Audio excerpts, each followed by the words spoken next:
ആലപ്പുഴ പെരുമ്പളം പാലം ഉദ്ഘാടന ചടങ്ങിന്റെ ലൈവ് സംപ്രേഷണത്തിന്റെ ലിങ്ക് തന്റെ സമൂഹ മാധ്യമ പേജിൽ നിന്നും നീക്കം ചെയ്ത് ജി സുധാകരൻ. മുഖ്യമന്ത്രി പാലം ഉദ്ഘാടനം ചെയ്യുന്ന ചടങ്ങിലെ മുഖ്യ അതിഥിയായി സുധാകരനെയാണ് തീരുമാനിച്ചിരുന്നതെങ്കിലും അദ്ദേഹം പങ്കെടുത്തില്ല. ഇതോടെ സുധാകരനും CPM നേതൃത്വവും തമ്മിലുള്ള പ്രശ്നങ്ങൾ പരിഹരിക്കപ്പെടാനുള്ള സാധ്യതകൾ മങ്ങി. മുഖ്യമന്ത്രിയായിരുന്നു പാലത്തിന്റെ ഉദ്ഘാടകൻ. ഉദ്ഘാടന ചടങ്ങിന്റെ ലൈവ് സംപ്രേഷണം ഉണ്ടാകുമെന്ന് സുധാകരന്റെ ഫേസ്ബുക്ക് പേജിൽ രാവിലെ അറിയിപ്പുണ്ടായിരുന്നു. അതോടെ സുധാകരനും പാർട്ടിയും തമ്മിലുള്ള പിണക്കത്തിന്റെ മഞ്ഞുരുകി എന്ന തരത്തിലുള്ള റിപ്പോർട്ടുകളും വന്നു. എന്നാൽ തന്റെ അറിവോടെയല്ല അറിയിപ്പ് വന്നതെന്നും പേജിന്റെ അഡ്മിനാണ് അത് ചെയ്തതെന്നും പറഞ്ഞ സുധാകരൻ ലൈവ് ലിങ്ക് നീക്കം ചെയ്യുകയായിരുന്നു. ഒരു CPM ജില്ലാ കമ്മിറ്റി അംഗമാണ് അഡ്മിൻ.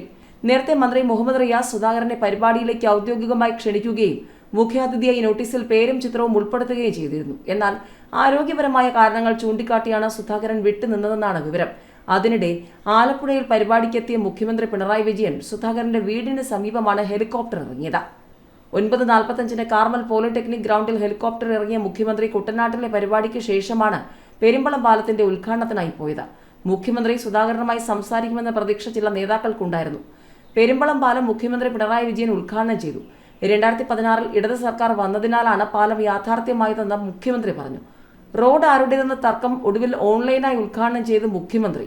വയനാട് വെള്ളമുണ്ട 8-4 നിന്ന് തുടങ്ങി വാരാമ്പറ്റ പടിഞ്ഞാറത്തറയിൽ അവസാനിക്കുന്ന റോഡ് മുഖ്യമന്ത്രി പിണറായി വിജയൻ ഓൺലൈനായി ഉദ്ഘാടനം ചെയ്തു. രാഹുൽ ഗാന്ധി MP ആയിരിക്കെ കേന്ദ്ര സർക്കാരിൽ സമ്മർദ്ദം ചെലുത്തി CRI ഫണ്ട് വകയിരുത്തിയതാണ് റോഡ് നവീകരിക്കാൻ തുക അനുവദിച്ചതെന്നും ഇത് സംസ്ഥാന പദ്ധതിയാക്കിയാണ് ഉദ്ഘാടനം ചെയ്യുന്നതെന്ന് ആരോപിച്ച് UDF ഉദ്ഘാടന ചടങ്ങിൽ നിന്നും വിട്ടുനിന്നു. പല കാര്യങ്ങളും മറച്ചുവെച്ച് പൂർണ്ണമായും സംസ്ഥാന പദ്ധതിയെന്ന് തെറ്റിദ്ധരിപ്പിച്ചാണ് ഉദ്ഘാടന പരിപാടികൾ ആസൂത്രണം ചെയ്തതെന്ന് UDF കുറ്റപ്പെടുത്തി. സ്ഥലം MPയെ അവഗണിച്ചാണ് ഉദ്ഘാടന പരിപാടികൾ തീരുമാനിച്ചതെന്നും UDF ആരോപിച്ചു.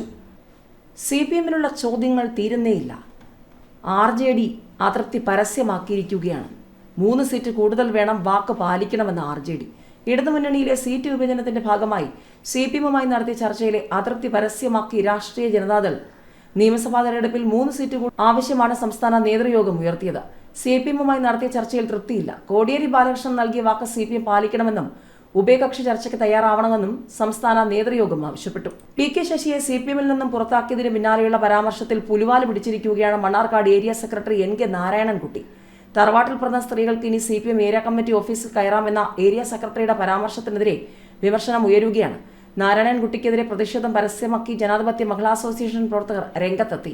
ഇത്രയും കാലം CPM ഏരിയ കമ്മിറ്റി ഓഫീസിൽ കയറിയ സ്ത്രീകൾ തറവാട്ടിൽ പിറന്നവരല്ലേ എന്ന ചോദ്യമാണ് ജനാധിപത്യ മഹിളാ അസോസിയേഷൻ പ്രവർത്തകർ ഉയർത്തുന്നത്. CPM തെങ്കര എന്ന പേരിലുള്ള വാട്സ്ആപ്പ് ഗ്രൂപ്പിലെ വനിതാ സഖാക്കളാണ് രൂക്ഷ വിമർശനവുമായി രംഗത്തെത്തിയത്. ഏരിയ സെക്രട്ടറി മാധ്യമങ്ങൾക്ക് മുന്നിൽ വായിൽ തോന്നിയത് വിളിച്ചു പറയുകയാണെന്നും CPMിലെ വനിതാ സഖാക്കളെ മോശമായി ചിത്രീകരിക്കുന്ന പരാമർശമാണ് നടത്തിയതെന്നും വിമർശനമുണ്ട്. മുഖ്യമന്ത്രി നാട്ടുകാരനാണെന്ന് പറയാൻ ലജ്ജിക്കുന്നുവെന്ന് സുധാകരൻ. ഹരിച്ചു മുടിച്ചെന്ന് വേണുഗോപാൽ. പ്രതിപക്ഷ നേതാവ് VD സതീശൻ നയിക്കുന്ന പുതുയുഗ യാത്രയുടെ തിരുവനന്തപുരത്തെ സമാപന വേദിയിൽ ഇടതു ഭരണത്തെയും മുഖ്യമന്ത്രി പിണറായി വിജയനെയും കടന്നാക്രമിച്ച് കോൺഗ്രസ് നേതാക്കളും രംഗത്തു വന്നു. 10 വർഷത്തെ ഇടതു ഭരണത്തിലൂടെ കേരളം നശിച്ച് നാശത്തിന്റെ ഗർത്തത്തിലേക്ക് വീഴുകയാണെന്ന് K സുധാകരൻ MP പറഞ്ഞു. പിണറായി വിജയൻ തന്റെ നാട്ടുകാരനാണെന്ന് പറയാൻ ലജ്ജിക്കുന്നു. കഴിവും പ്രാപ്തിയുമില്ലാത്ത മുഖ്യമന്ത്രിയാണ് പിണറായി. അദ്ദേഹത്തിന്റെ രാഷ്ട്രീയ കാഴ്ചപ്പാടില്ലെന്നും സുധാകരൻ ആരോപിച്ചു. 10 വർഷത്തെ കേരളത്തിന്റെ ദുർഭരണം അവസാനിപ്പിച്ച് UDF അധികാരത്തിൽ വരുമെന്ന് രമേശ് ചെന്നിത്തല പറഞ്ഞു. നാടുപിടിച്ച ഭരണമാണ് കേരളത്തിലേത്. എത്ര പരസ്യം നൽകിയാലും മിസ്റ്റർ പിണറായി വിജയൻ, നിങ്ങൾക്ക് നിങ്ങളുടെ മുഖം നന്നാക്കാൻ കഴിയില്ല എന്നതാണ് യാഥാർത്ഥ്യമെന്നും ചെന്നിത്തല പറഞ്ഞു.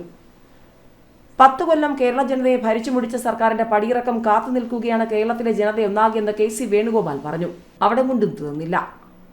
സന്താനോൽപാദന ശേഷിയുള്ള ഭൂരിഭാഗം യുവാക്കളും കേരളം വിട്ട് പുറം രാജ്യങ്ങളിലേക്ക് ജോലി തേടി പോകുന്ന സാഹചര്യത്തിൽ കേരളത്തിൽ ശിശുമരണനിരക്ക് കുറയുന്നു എന്ന ഇടത് സർക്കാർ മേനി നടിക്കുന്നതിൽ എന്തെങ്കിലും അർത്ഥമുണ്ടോ എന്ന് ചോദിച്ചുകൊണ്ട് BJP രംഗത്ത് വന്നിട്ടുണ്ട്.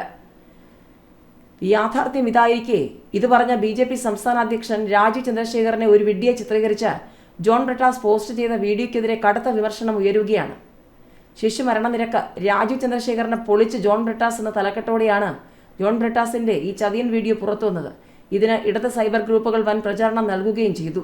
പാലക്കാട് CPയിലാണെങ്കിൽ പേയ്മെന്റ് വിവാദം, വ്യവസായിയെ മത്സരിപ്പിക്കാനുള്ള നീക്കത്തിൽ ആരോപണം. നിയമസഭാ തെരഞ്ഞെടുപ്പിൽ സ്ഥാനാർത്ഥി നിർണയത്തിൽ CPയിൽ പേയ്മെന്റ് വിവാദം വന്നതോടെ ആ വഴിക്കും ഇടതുമുന്നണി വെട്ടിലായിരിക്കുകയാണ്. SFI നേതാക്കളാണെങ്കിൽ തമ്മിൽ തല്ലും. പത്തനംതിട്ടയിൽ SFI നേതാക്കൾ തമ്മിൽ തല്ലിയ സംഭവത്തിൽ കോന്നി പോലീസ് കേസെടുക്കുന്ന അവസ്ഥയിലെത്തി കാര്യങ്ങൾ. ഇതിനിടയിലാണ് മുഖ്യമന്ത്രിയുടെ മണ്ഡലത്തിൽ 3000 പരാതികൾ ഞെട്ടിക്കുന്ന അവസ്ഥയെന്ന് രാജീവ് ചന്ദ്രശേഖർ വ്യക്തമാക്കിയിരിക്കുന്നത്. സർക്കാരിന്റെ ചട്ടം പഠിപ്പിച്ച IAS ഉദ്യോഗസ്ഥർ കൂടി രംഗത്ത് വന്നതോടെ ആ വഴിക്കും ഇടതുമുന്നണി സർക്കാർ വെട്ടിലായിരിക്കുകയാണ്. നിയമസഭാ തെരഞ്ഞെടുപ്പ് പടിവാതിൽക്കൽ നിൽക്കെയാണ് സംസ്ഥാനത്തെ IAS ഉദ്യോഗസ്ഥരുടെ അസോസിയേഷനോട് സർക്കാർ കോടതിയിൽ പരാജയപ്പെട്ടത്. ഇതിനിടയിൽ അധികാരം ഒഴിയും മുൻപ് 1000 കോടി രൂപ കടമെടുക്കാൻ പിണറായി സർക്കാർ ഒരുങ്ങുന്നുവെന്ന വാർത്തകളുമുണ്ട്.